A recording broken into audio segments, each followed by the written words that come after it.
une nouvelle forme de mobilisation citoyenne.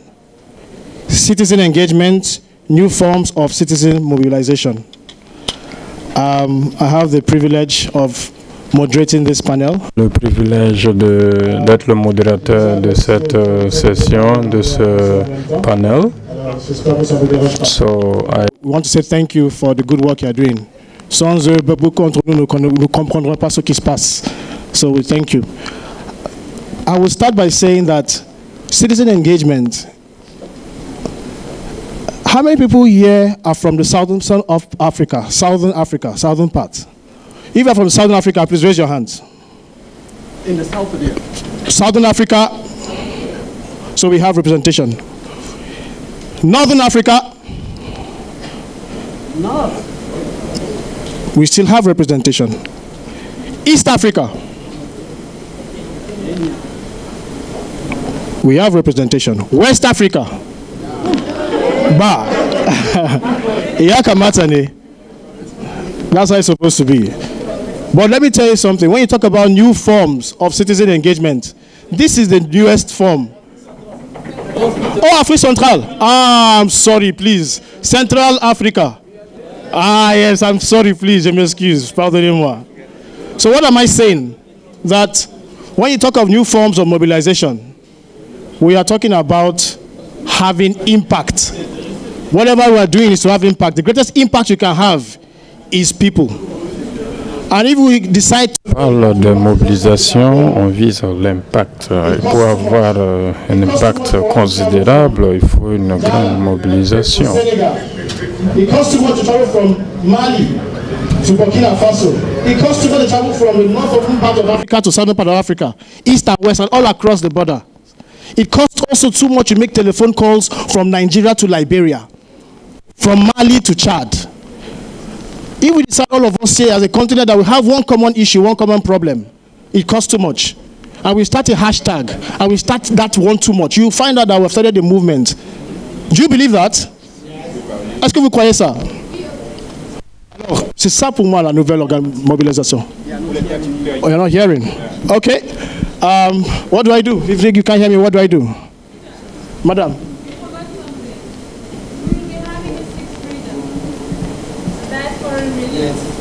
And they are taking care of it even in our presentation. OK? S'il vous plaît, j'ai un problème maintenant. Est-ce que vous m'entendez? Est-ce que vous allez nous entendre quand nous allons commencer? Okay, it's okay. It's okay. Now they are... OK. Il faut qu'il choisisse sa langue. Il faut qu'il choisisse sa langue. Il dit qu'il va parler en français et en anglais, donc il faut choisir sa langue. OK? Alors, c'était juste une introduction. Donc, je vais vous demander de vous exprimer sur ce sujet. Nous sommes à la fin de la journée. Nous allons apprendre vraiment de vos connaissances. Monsieur Baki, je vais inviter Monsieur Baki pour sa présentation. Merci. D'accord. Est-ce que vous allez... Bonjour, vous m'entendez? Okay. Alors, déjà, je vais commencer par me présenter. Ce n'est pas pour augmenter le nombre de followers sur Facebook. C'est juste pour que vous compreniez d'où je parle, quels sont mes intérêts, et pour que vous puissiez critiquer ce que je dis en sachant très bien d'où je parle, et pour que aussi vous puissiez, à la limite, contester ma légitimité à être devant vous, à vous parler. Donc, je suis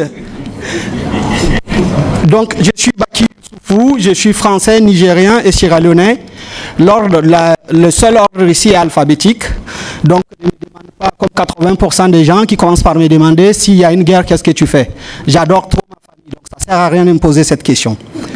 Dans la vie civile, je suis social media stratégiste. J'ai fondé une agence qui fait de l'amplification des campagnes digitales des associations et des ONG. Et dans la vie militante, j'ai co-créé la plateforme de mobilisation citoyenne française et européenne We Sign It, qui est aussi développé en Afrique, mais qui a 4 millions d'utilisateurs en France. J'ai aussi co-créé le mouvement citoyen français qui s'appelle Quoi ma gueule, qui lutte contre les contrôles au faciès. Ça, c'est pour ma présentation. Et à la fin de cette présentation, normalement, j'ai la moitié des followers de Cyriaque Bougou. Alors, le débat qu'on m'a demandé de présenter, normalement en 15 pages, mais je pense que Cheikh était optimiste, vu le temps qu'on a. C'était engagement citoyen, nouvelle forme de mobilisation citoyenne. La première question que je me suis posée, c'est est-ce que c'est des nouvelles formes de mobilisation citoyenne ou des formes nouvelles de mobilisation citoyenne? Où est-ce qu'on pose concrètement la frontière? Est-ce que c'est des formes nouvelles ou des nouvelles formes? En posant cette question, j'ai un parti pris que vous comprenez, c'est celui de casser la hiérarchie entre la forme et le fond, qui est la base même du militantisme tel que moi j'ai connu quand j'étais un peu plus jeune. Ici, nous allons parler des formes nouvelles, c'est-à-dire, pour ceux qui connaissent un peu le web, du UX design. En gros, la forme épouse le fond et le fond est dans la forme. Pourquoi? Parce que ce soit les activistes, que ce soit les mouvements européens, notamment des mouvements des places dans les pays européens, notamment des municipalistes, tous ces mouvements ont un fond commun. Ce fond commun, c'est d'essayer de changer concrètement des choses. Qu'est-ce qui nous révolte? Qu'est-ce qui fait qu'on se mobilise? Ce fond commun, c'est d'essayer de faire évoluer la situation. Cette situation, c'est quoi? On s'est rendu compte que notre génération, le capitalisme, a poussé les sociétés entières sur la route et certains meurent sur les mers. Et que ce capitalisme est tellement devenu prévaricateur qu'elle n'hésite plus devant rien. De l'autre côté, des mouvements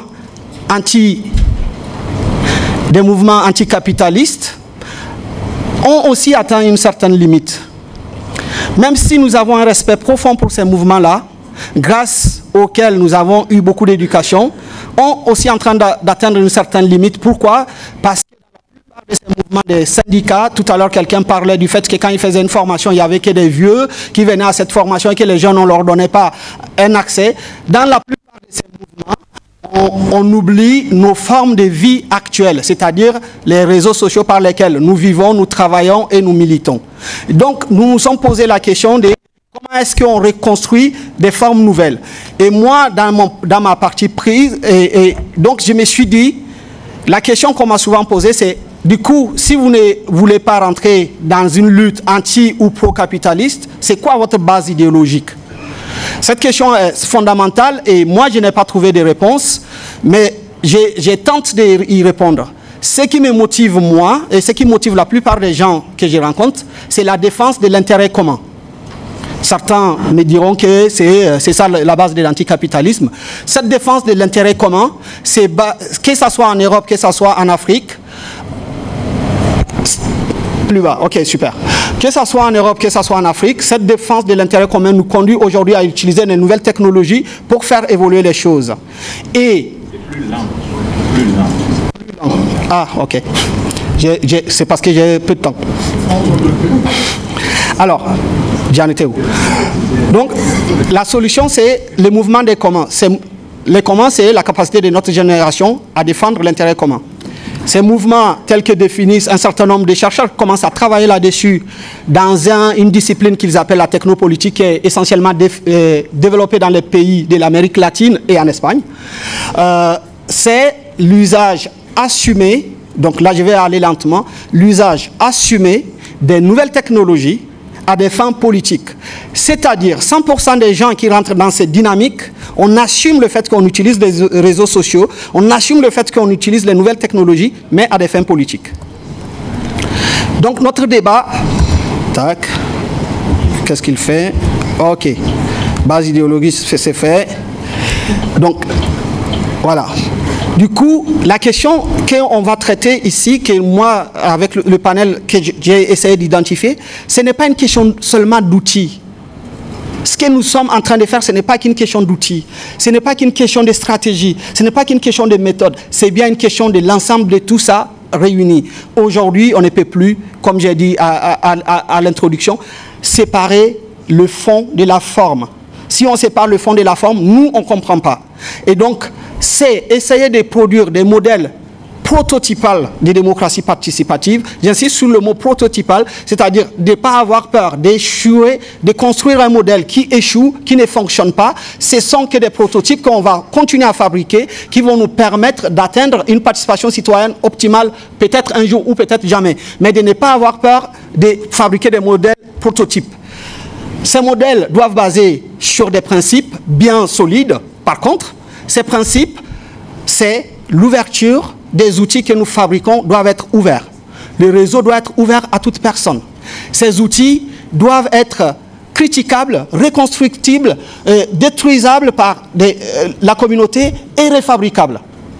C'est le principe de l'horizontalité. Ça veut dire qu'aucune personne qui est dans le réseau ne doit avoir des privilèges supplémentaires liés à son statut. Par exemple, quelqu'un qui serait ministre, qui viendrait dans un groupe pour travailler avec des activistes, il ne doit pas bénéficier des suppléments. Il doit travailler au même niveau que tout le monde. Je parle bien de travail là. C'est la transparence. Dans la mesure du possible, les activités de communication, les projets et le fonctionnement doivent être accessibles à toutes et à tous. La construction permanente, nous devons être un modèle de construction permanente, ne jamais s'arrêter. J'ai entendu ce matin les camarades du Sénégal qui disent « ça va bien chez nous, mais on a l'impression qu'on est en train de nous endormir ». Donc il faut être dans une stratégie de construction permanente. Pourquoi? Parce que les systèmes que nous prétendons combattre ne se sont jamais arrêtés de travailler, de continuer à innover. Donc si nous n'innovons pas, nous ne sommes pas crédibles. Les modèles que nous construisons doivent être opérationnellement autonomes, c'est-à-dire qu'ils ne doivent dépendre d'aucun système politique pour fonctionner. Ils doivent dépendre que de la communauté pour fonctionner. Alors, comment on fait du coup pour construire des outils efficaces de travail? Pour moi, hypothèse personnelle que j'ai piquée dans d'autres communautés, qui est l'hypothèse du 1F90. L'hypothèse du 1F90, c'est que dans une cybercommunauté, il y a 1% des gens qui travaillent sérieusement les contenus, 9% des gens qui sont capables de les diffuser, 90% des gens qui sont dans leur cœur, qui aiment, qui détestent, qui n'aiment plus, qui aiment aujourd'hui, mais qui sont demain capables de descendre dans la rue si on est suffisamment nombreux à fournir du contenu. Ce système-là va violemment contre un autre système qui consiste à dire, on a déjà entendu ça dans les manifs, nous sommes les 99%. Pourquoi il va contre ça?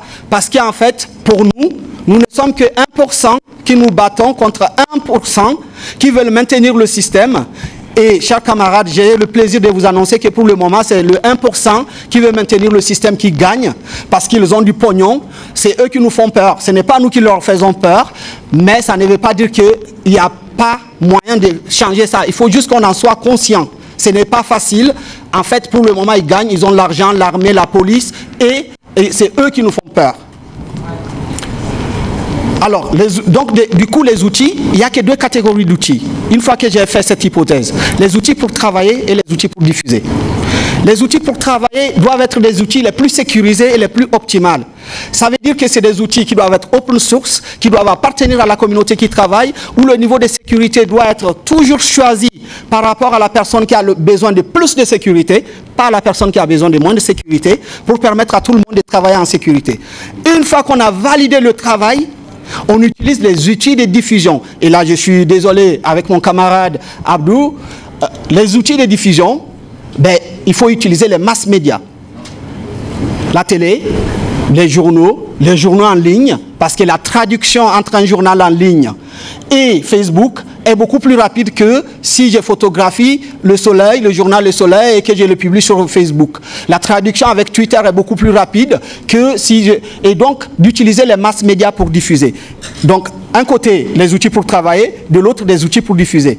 Donc, c'est pourquoi je pense que je suis content d'être dans ce panel qui est composé de personnes qui ont utilisé des stratégies de travail en open source, qui ont utilisé des stratégies de sécurisation pour construire leur logique, qui ont utilisé les outils de masse pour faire tomber des régimes dans certains cas ou pour faire évoluer des choses dans d'autres. Donc c'est ce que nous allons essayer de voir avec eux. Merci beaucoup.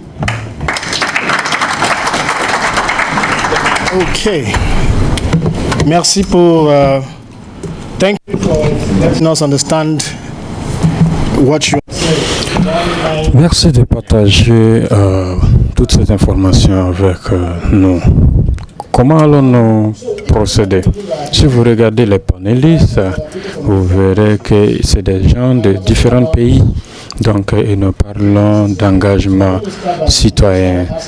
Je vais leur demander, quand ils se sont présentés, on va leur dire quels ont été ces mouvements sociaux qui ont influencé des événements majeurs dans le pays de tout un chacun. Donc, s'il y a une répétition, nous allons passer à l'autre. Donc, ce qui s'est passé dans un pays ne doit pas être la même chose que ce qui s'est passé dans l'autre pays. Donc, alors, je vais commencer avec celui qui est à l'autre bout. Je voudrais que vous nous disiez, lorsque vous utilisez l'Internet ou les médias sociaux pour réaliser certaines activités, pour influencer les institutions chez vous. Micro.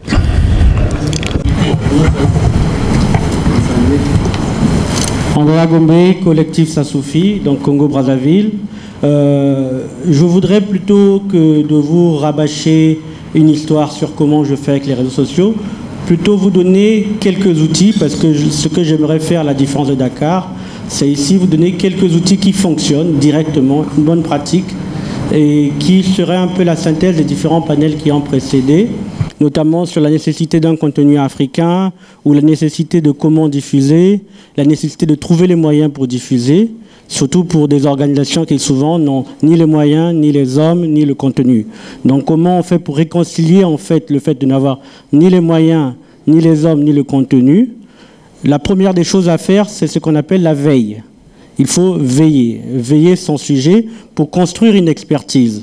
Parce que ce n'est qu'en construisant une expertise qu'on devient légitime sur un sujet, et donc on est susceptible d'être contacté sur ce sujet-là, soit en complément d'information, soit en croisement d'informations, soit en fourniture d'informations. Pour cela, il faut se construire un réseau d'informateurs, et c'est pour ça que cette duplicité de dire on est tous des médias, parfois il faut s'en méfier. Diffuser n'est pas être un média. Il faut toute raison garder, devenir simplement une source pour ceux qui sont déjà des médias établis, chacun restant dans son couloir, mais chacun se complétant. Pour illustrer complètement le propos, tout le monde ou presque se souvient de cette tribune faite par Vincent Bolloré. Vincent Bolloré, un bon dimanche, se paye une demi-page dans le journal du dimanche, un très grand journal français, pour limite, et excusez mon langage cru, c'est la marque de fabrique de Sassoufi, pisser sur un continent d'1 milliard d'êtres humains. Ayant fini de pisser, de déféquer sur l'Afrique, tout le monde est indigné, mais personne ne répond. Donc s'indigner, c'est bien, mais ce n'est pas suffisant. Il faut, même quand il y a un tel argumentaire, prendre le temps d'écouter, et comme dit si bien mon frère ici, il faut savoir d'où il parle, comprendre d'où il parle, quelle est la logique qui sous-tend son action. Et à partir de là, fournir, et cela en ayant une analyse fine du monde médiatique, tout le monde n'est pas d'accord avec ce que dit M. Bolloré. Et même dans son entreprise, il y a des factions. Et nous, en tant qu'organisation, on doit aujourd'hui être capable d'utiliser sa demi-page qu'il a achetée, il a payé, et l'utiliser contre lui. Donc en ayant ce qu'on appelle une fenêtre de tir médiatique qui s'ouvre. En ayant lancé cette tribune, il nous donne de 24 à 48 heures pour produire un contre-discours qui sera audible. Au-delà de cette fenêtre de tir, le discours est secondaire et parfois ne devient plus audible. À partir de ce moment-là, nous avons construit un contre-argumentaire, nous l'avons rédigé, nous l'avons donné aux différentes rédactions. Autour de midi, donc la tribune sort le matin à 8 heures.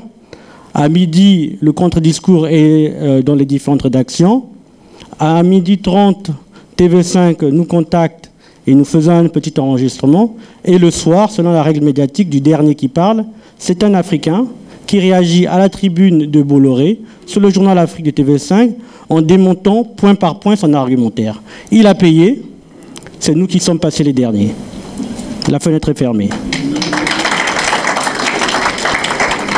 Donc c'est cette gymnastique intellectuelle qu'il faut s'imposer. Là, c'était sur le cas. Et pour vraiment montrer encore comment cet outil est puissant, en parlant de Vincent Bolloré, nous accolons un exemple pour illustrer la corruption, et évidemment étant le collectif Sassoufi, vous imaginez très bien que mon seul exemple de corruption sera de dire, mais souvenez-vous, en 2015, pour l'attribution du port de Pointe-Noire, il a dit avec M. Sassou, et ensuite il lui a donné l'élection avec le groupe Havas et M. Philippe Doran.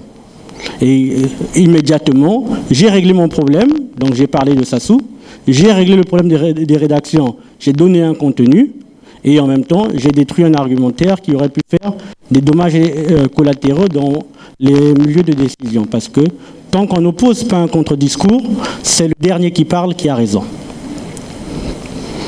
Et pour vraiment encore amplifier, pour nos organisations, il y a la nécessité de construire la mémoire. De construire la mémoire parce que le péché de la plupart des organisations, y compris de nos États africains, c'est que la mémoire a tendance à se perdre. On fait confiance à l'oralité pure et à la fin, une fois que les acteurs charismatiques ou moins charismatiques qui gèrent les organisations ou les États disparaissent, le discours et la mémoire se perdent. Or, sans mémoire, sans documentation, on ne peut pas montrer la continuité du crime ou la continuité de la bonne action. Et parfois, des actions récentes que nous voyons, des effets collatéraux que nous voyons, se sont noués à des époques et à des processus qui nous sont antérieurs. Et quand on n'a pas compris d'où ça vient, on a du mal à gérer les conséquences du problème. Le cas Bolloré est dans la réponse que nous faisons, nous rappelons que Bolloré est l'héritier des concessions coloniales. Donc il parle depuis le groupe Riveau qui possédait des concessions coloniales au Cameroun et au Congo, qui pratiquait le travail, comment on l'appelait déjà, travail forcé. Voilà d'où il parle. Et une fois que nous nous remettons face à son histoire, nous détruisons la chimère d'image qu'il construit autour de sa personne et de ses investissements. Et il faut savoir qu'en matière économique, la première denrée qu'on vend, c'est la stabilité et la confiance. Et la stabilité et la confiance de son image, à travers ce genre de polémique, à travers ce genre d'argumentaire, est détruit. Et un actionnaire qui voudrait investir sa retraite chez Bolloré en action ne le fera plus parce qu'il se dira « ça pue ». Ce truc, ça pue un peu le sang. Et donc, c'est vraiment ce que j'avais à partager avec vous. Oui. S'il vous plaît, je voudrais... let me ask you something. Thank you. For those who don't know, pour ceux qui ne connaissent pas, M. Andrea qui est du Congo,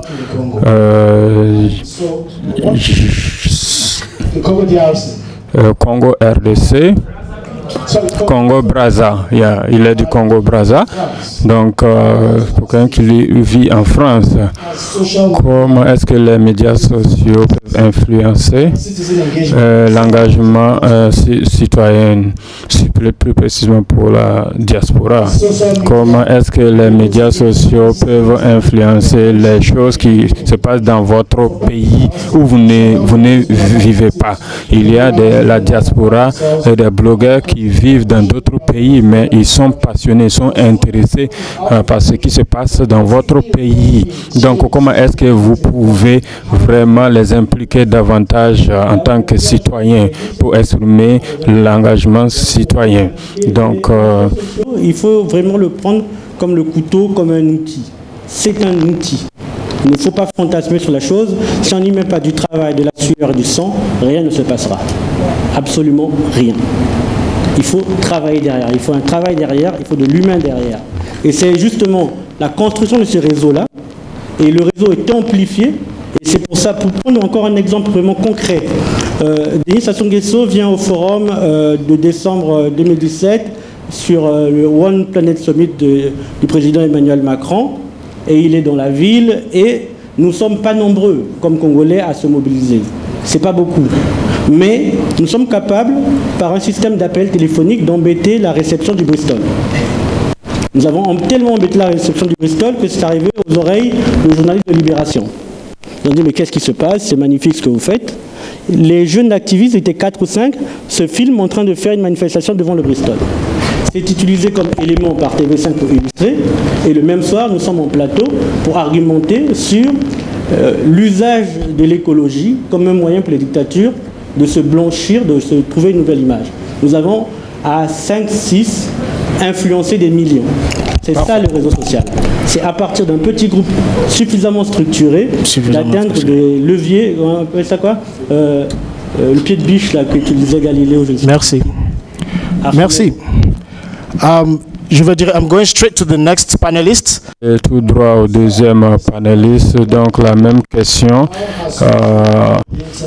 Comment est-ce que l'Internet et les réseaux sociaux peuvent activer vraiment l'engagement citoyen dans votre pays? Donc également la situation de catastrophe, par exemple. Ça peut être n'importe quelle catastrophe. Comment est-ce que les réseaux sociaux, les médias sociaux peuvent influencer positivement? Merci, je salue tout le monde. Je suis Will Neitaris, l'initiateur du réseau des blogueurs d'Haïti. C'est un plaisir pour moi d'être avec vous puisque, en fait, on dit souvent que Haïti est un prolongement de l'Afrique. Donc, je suis vraiment content d'être là comme pays ami de Africtivisme. Donc, vous suivez les actualités haïtiennes au niveau des médias. Vous savez que Haïti est un pays à haut risque sismique et c'est un pays aussi, la moitié de l'année, on est exposé à de catastrophes naturelles. La saison cyclonique s'étend du 1er juin jusqu'au 30 novembre.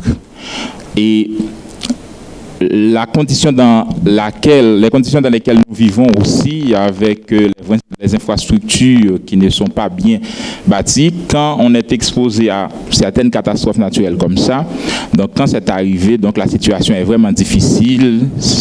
C'est des milliers, je dirais, de victimes. Il y a des morts. Et avec les réseaux sociaux maintenant, quand ça arrive qu'il y ait une catastrophe naturelle, par exemple un ouragan, des gens malhonnêtes profitent de l'occasion pour faire en fait circuler de fausses informations, les fake news. Des gens vont chercher des photos venant de nulle part, disant par exemple l'armée américaine est arrivée à l'aéroport de Port-au-Prince pour occuper Haïti, vous montre d'autres photos. Donc, qu'est-ce qu'on a fait au niveau du réseau des blogueurs d'Haïti? On a fait en sorte de mettre toute une équipe derrière, puisque notre association, elle a des membres assez dans presque tous les départements du pays. Donc, qu'est-ce qu'on fait? On contacte les membres. On les met sur place pour pouvoir nous informer. Et à chaque fois qu'on reçoit une information qui est en train de circuler justement sur les forums WhatsApp, ou une photo qui est en train de circuler, qu'est-ce qu'on fait? Ou bien on va sur Internet pour pouvoir vérifier la photo, est-ce que c'est une photo authentique, ou bien on contacte en fait le contact qu'on a sur place pour vérifier. Et avec l'équipe qu'on a à Port-au-Prince, bien entendu, on est en train d'alimenter les différents réseaux sociaux pour dire que cette information, voici la bonne information. Cette information-là, elle est fausse. Donc c'est comme ça qu'on a utilisé pendant justement l'ouragan Mathieu qui s'est passé à Haïti et qui a ravagé 2 départements. Mais en même temps, le RBH va dans une stratégie WISH. Alors quand je dis WISH, c'est une webosphère inclusive et saine en Haïti. Pourquoi? On pense que puisque l'Internet, nous l'avons, les réseaux sociaux, nous les avons justement comme un pouvoir d'influence. On peut avoir à sensibiliser des milliers de gens à travers les réseaux sociaux. Donc, on s'active justement à travailler pour que les informations qui passent sur les réseaux sociaux soient crédibles. Parce que si vous avez le pouvoir et à un certain moment, vous ne créez pas justement cette crédibilité, à un certain moment, vous allez perdre ce pouvoir. Et dans ce cas, puisqu'on a commencé, on a expérimenté cette fact-checking avec l'ouragan Mathieu. L'ouragan Mathieu qui s'est passé et on a mis des hommes derrière. Donc, on a eu l'idée justement de créer maintenant une fact-checker en utilisant l'intelligence artificielle. Et comme ça, vous allez sur le site, alors ça s'appelle Thomas. Alors, Thomas, on dit Saint Thomas, je ne sais pas si vous connaissez bien, mais en Haïti, quand on dit quelqu'un Saint Thomas, c'est quelqu'un qui ne croit jamais. Donc on l'appelle Thomas, c'est comme un robot qui est derrière. Et la personne, quand elle trouve une information quelque part, a la possibilité de venir sur notre logiciel, ou bien plaquer le lien, ou bien mettre l'information. Et comme ça, on a appris, parce qu'on a fait un processus justement d'apprentissage, puisque le robot, il faut qu'on l'apprenne, etc. Et on a fait un processus d'apprentissage. Et ça, c'est une communauté qui se crée, et c'est la communauté qui a le pouvoir. Parce qu'à travers un système de validation qu'on met, le citoyen qui est inscrit en fait sur notre site a la possibilité de valider une information. Si vous trouvez une information et vous venez vous mettre sur notre fact-checker, et que quelqu'un qui la voit, va justement cliquer pour dire est-ce que c'est vrai ou faux. Maintenant, à chaque fois la personne clique pour dire oui, c'est une vraie information, ça augmente, je dirais, sa crédibilité sur notre site. Et la personne est devenue un méga validateur. Mais elle doit prendre aussi des précautions, parce que vous pouvez être devenu méga validateur et à un certain moment, vous êtes tombé à zéro. Parce que le doute, on essaie justement de l'inculquer chez les Haïtiens. À chaque fois que quelque chose est arrivé vers vous, il faut en douter. Parce que l'Internet, n'importe qui dans sa chambre peut l'utiliser. C'est là notre logique d'utilisation saine de l'Internet. Maintenant, si vous, à un certain moment, vous avez donné 100 validations par exemple, et ça vous a fait un super validateur, et à un certain moment, il y a une information qui est arrivée. Sans que vous ne vérifiez pas l'information, vous dites que cette information est vraie, ou bien cette information est fausse. Automatiquement, vous allez redescendre et vous n'êtes plus super validateur. Vous pouvez justement reconstruire encore votre image, mais ça, cette image-là, vous la perdez pour un certain nombre de temps. Et on a fait en sorte aussi que le pouvoir, c'est la communauté qui le détient. Personne ne va pas pouvoir justement manipuler le système. Comme quoi, c'est courant en Haïti par exemple, dès qu'on a un courant qu'on veut, on crée son site internet et on commence à publier des articles, à faire passer ces informations pour pouvoir manipuler. Donc, on a pris ça en compte. S'il y a quelqu'un, par exemple, qui choisit de créer son propre site et de venir mettre sur le fact-checker et s'arrange avec des validateurs justement pour aller valider pour lui, la personne, la première qui va voir que c'est une fausse information et qui va à la suite dire non, ce n'était pas une bonne information, c'est une fausse information, automatiquement, vous allez perdre votre statut de super validateur. Alors, c'est dans ce sens que moi, en fait, j'avais prévu justement mon intervention au niveau de l'engagement citoyen et les nouvelles formes, en fait, de mobilisation citoyenne, parce que il faut qu'autour des réseaux sociaux, on construit cette crédibilité, on donne la possibilité aux gens, justement, dès qu'on parle des réseaux sociaux, pour qu'on ne pense pas que c'est quelque chose, il y a des bambins qui jouent, des personnes qui diffusent n'importe quoi, etc. Peut-être je peux revenir, mais je vais rester là pour ne pas te tenir la parole. Thank you very much, Mr. Wilney, for that exchange. C'est Yoni pour votre expérience.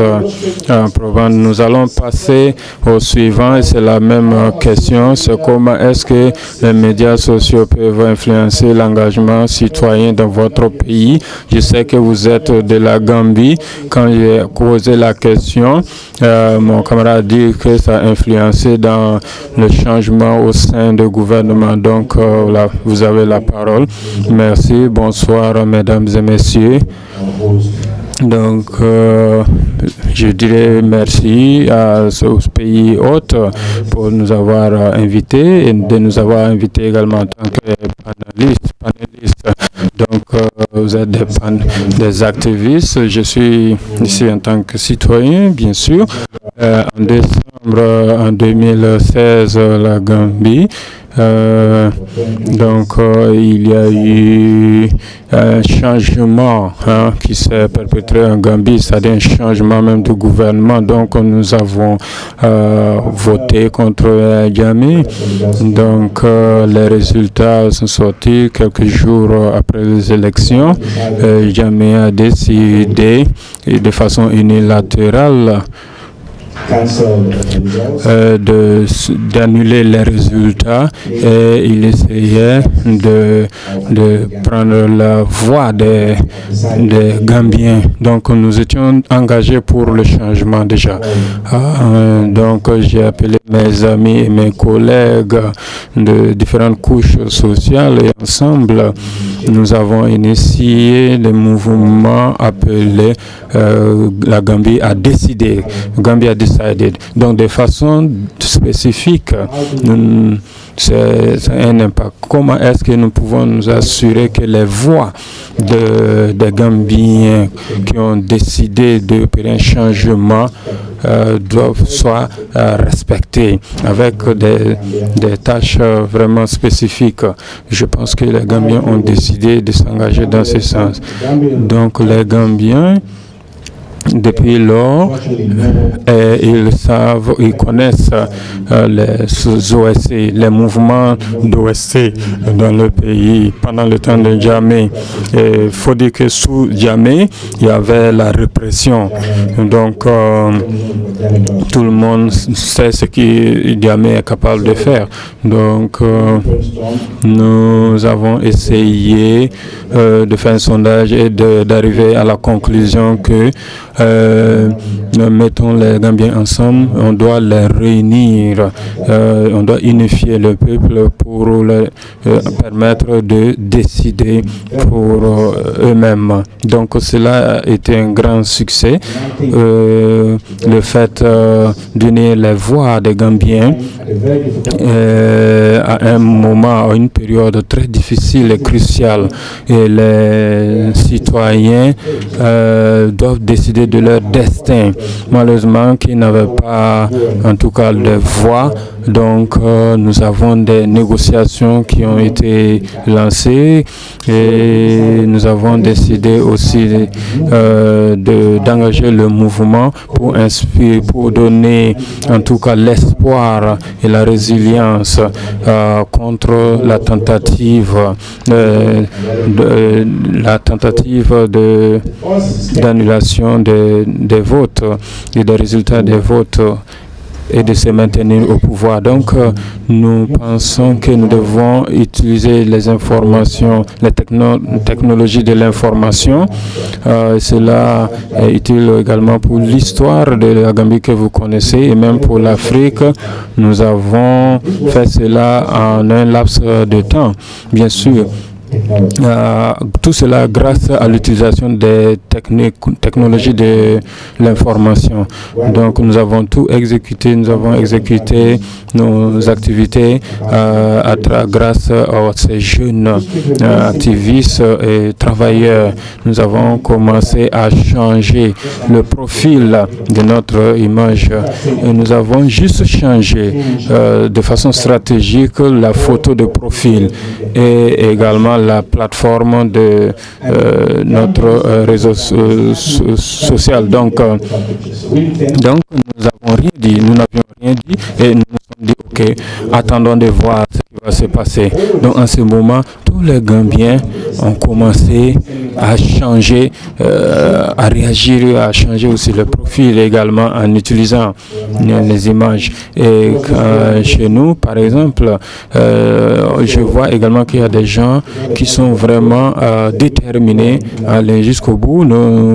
Lorsque nous passons sur Internet, nous avons créé des buzz par rapport auxquels beaucoup de gens ont réagi.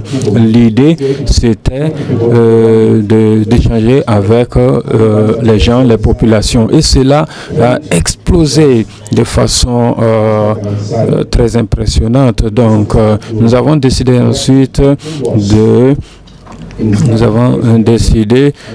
d'avoir des connexions dans les différentes zones de la Gambie. Il y a la police, il y a l'armée et tout cela. Nous savons tout cela, mais il faut dire que dans les zones stratégiques, par exemple de la ville, nous avons des positions et la combinaison de tous ces points de distribution des t-shirts et des gadgets, par exemple, a créé vraiment à attirer vraiment l'attention des populations et grâce à l'Internet. Donc, il faut dire que chacun en Gambie essaie de s'intéresser et le combat des Gambiens est pris. En tout cas, les Gambiens se sont appropriés de ce combat. Donc, c'est la Gambie qui a décidé. Avec ces t-shirts, par exemple, ces affiches que nous avons partout dans des points stratégiques, c'est de donner l'information et d'éviter que jamais s'accroche au pouvoir. Donc il y a la communauté internationale également qui venait également.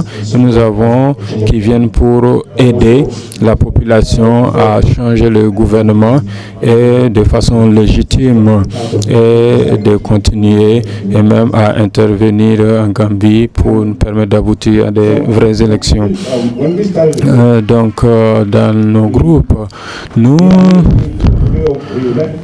nous sommes rencontrés de façon initialement, mais nous utilisons, nous avons un groupe WhatsApp, nous avons plusieurs catégories. Il y a des groupes qui doivent concevoir également des vidéos et puis envoyer, poster sur Internet, Facebook et bien d'autres. Donc, nous avons un groupe aussi qui est consacré à la logistique, qui se consacre à la logistique. Et je me rappelle que à l'époque, c'était pas vraiment prudent de faire toutes ces choses, mais il y a des groupes également qui sont censés mobiliser les ressources. Donc à l'époque, il était vraiment coûteux vraiment de vouloir gérer toutes ces mobilisations. Donc on avait un système quand même d'activité qu'on voulait mettre en place pour pouvoir mobiliser les fonds. Nous avons en tout cas une part importante de la diaspora gambienne, donc qui est aussi intéressée. Et tous ces activistes qui sont à l'extérieur du pays contribuent et encouragent.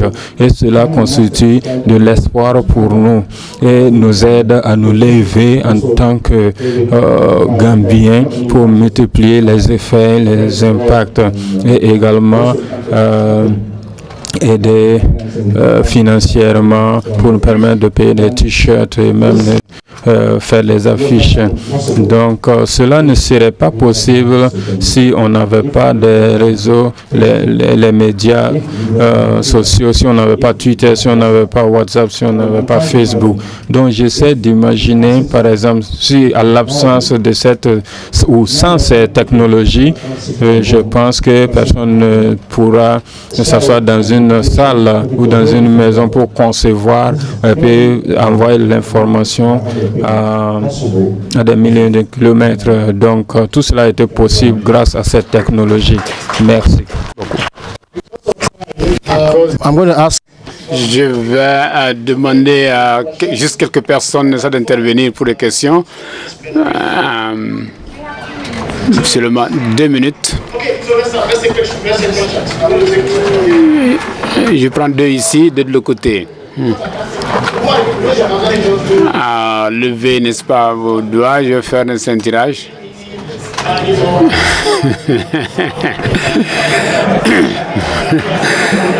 Voilà. Madame.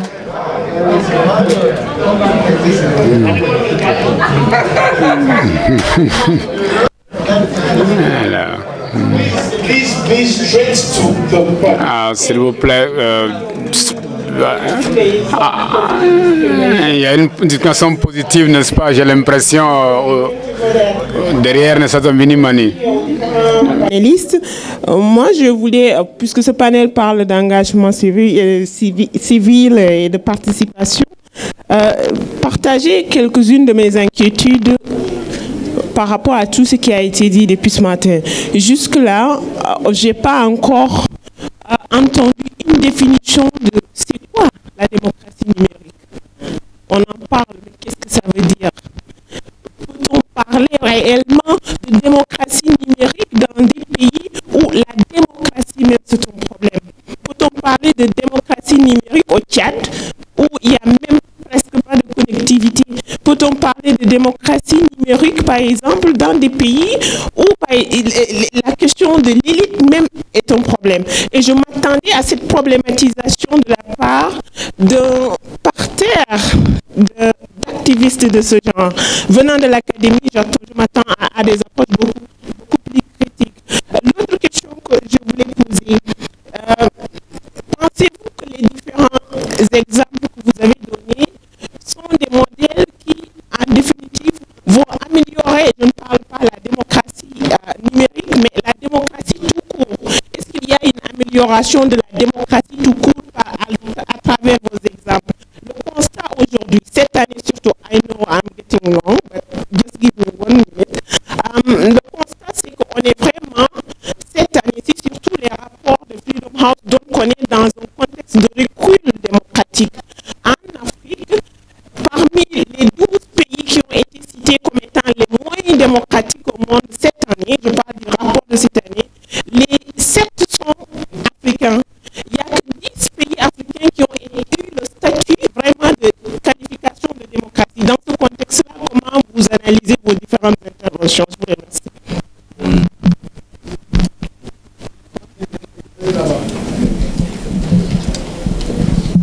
Thank you. I actually am bothered about.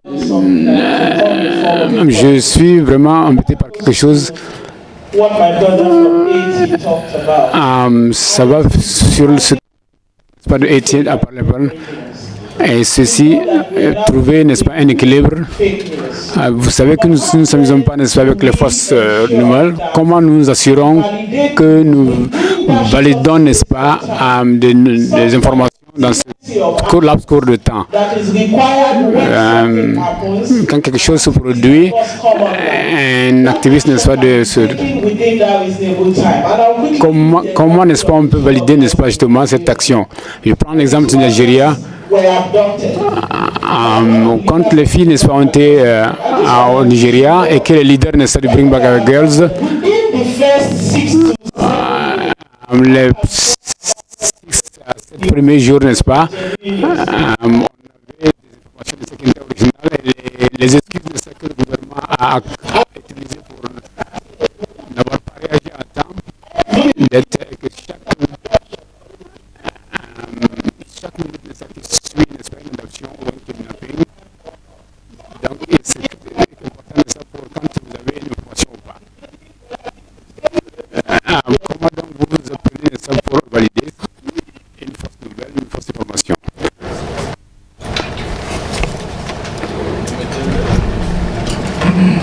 Sur la question justement de je vais faire une réponse presque cynique. An instant, s'il vous plaît. Sorry, please. Because of time. So while you respond, please let's just give us a final word and we'll move to the next person. I'll have to limit you to less than 1 minute. Okay. Thank you. No problem. La réponse est de dire le simple fait qu'aujourd'hui Freedom House fait sortir un rapport sur l'Afrique où il épingle, c'est que nous avons réussi quelque chose en tant qu'activistes, c'est de donner un intérêt au sujet. Le sujet est devenu un sujet populaire auprès de ces grandes organisations qui vont s'intéresser de plus en plus et c'est à nous, activistes, de le prendre et de le populariser encore plus. La critique, et la première des critiques, c'est le constat. Ensuite, construire les solutions. Mais le constat est d'abord la chose la plus importante. Nous sommes malades et acceptons que nous sommes malades. Après, on peut commencer la guérison. Premier pas de la guérison, c'est de reconnaître la maladie et c'est ce que fait les rapports Freedom House, c'est ce que font tous les rapports et nous devons aider ces rapports à devenir beaucoup plus connus par la population, par les élites, par toutes les parties prenantes pour enfin commencer à partir dans des solutions. Alors, en fait, la question est allée un peu vite. Si quelqu'un parle très bien l'anglais, il semble que Madame a demandé comment on fait, par exemple, pour connaître les fake news. Savoir comment faire pour comme reconnaître et aussi récupérer les vraies news durant un très bon petit moment de temps. Ça veut dire quelque chose arrive maintenant et il y a des back and forth si c'est arrivé, c'est pas arrivé. Mais comment savoir si c'est vraiment arrivé en bon temps pour agir en tant qu'activiste? Ok, je comprends. En fait, en réalité, ce qu'on fait, les validateurs qui sont derrière, en fait, c'est quand quelqu'un arrive avec l'information. Parce qu'on le fait aussi pour les journaux. Donc, on contacte les différents journaux, les différents sites Internet qu'on a. Par exemple, on a Le Nouvelis, on a Altea Press, des sites très crédibles en Haïti.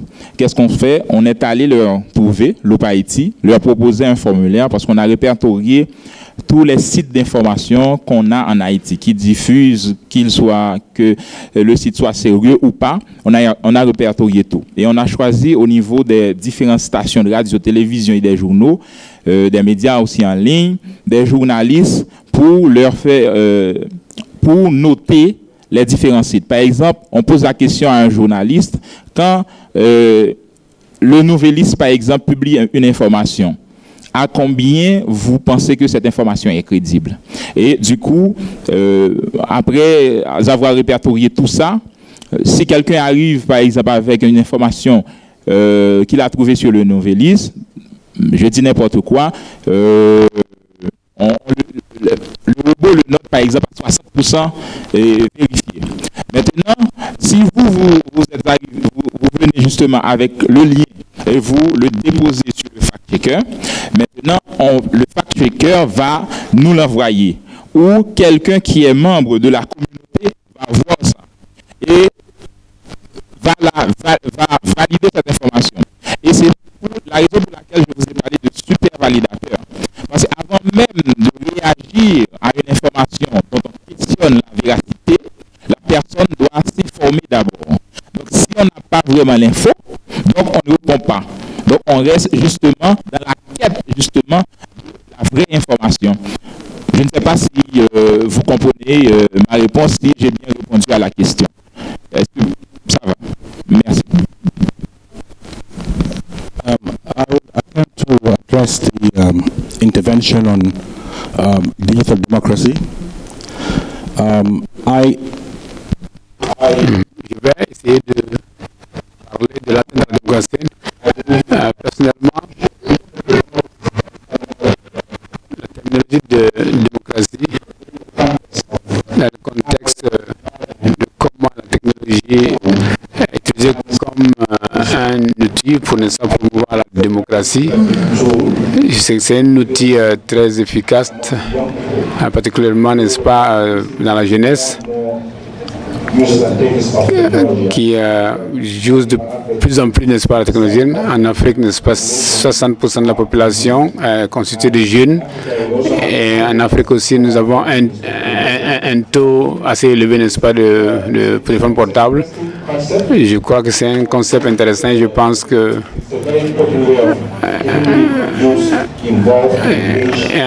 donc ça met, n'est-ce pas, vraiment la jeunesse sur le processus de démocratie. Mais nous avons aussi des limitations dans nos pays, des limites, n'est-ce pas, dans les infrastructures techniques, les infrastructures électriques. Malgré tout cela, je crois que ça a un futur, n'est-ce pas, en Afrique et dans mon pays. Et ça peut vraiment apporter un changement ou apporter une certaine démocratie aux populations. I will add some.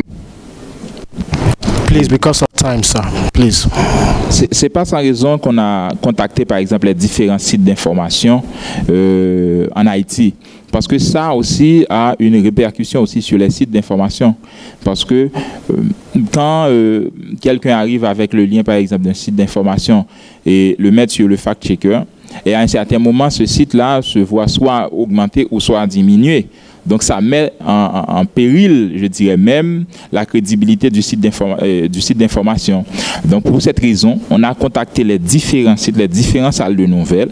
On s'était mis d'accord justement sur les différents apprentissages qu'on faisait du robot, de manière à ce que, quand ça arrive demain, le Nouvelis, qui est le plus gros site d'information en Haïti, s'il arrive que le Nouvelis fait des erreurs et que le fact-checker, par exemple, par rapport à la configuration, arrive, par exemple, à mettre le nouvelliste en deuxième, en troisième, voire un peu plus bas, et que le nouvelliste n'aura pas justement à se plaindre par rapport à nous qui fait un travail qui n'est pas équilibré, mais c'est parce que soit il y a eu un manquement au niveau de la rédaction, ou bien la rédaction n'est pas allée jusqu'au bout justement pour vérifier l'information.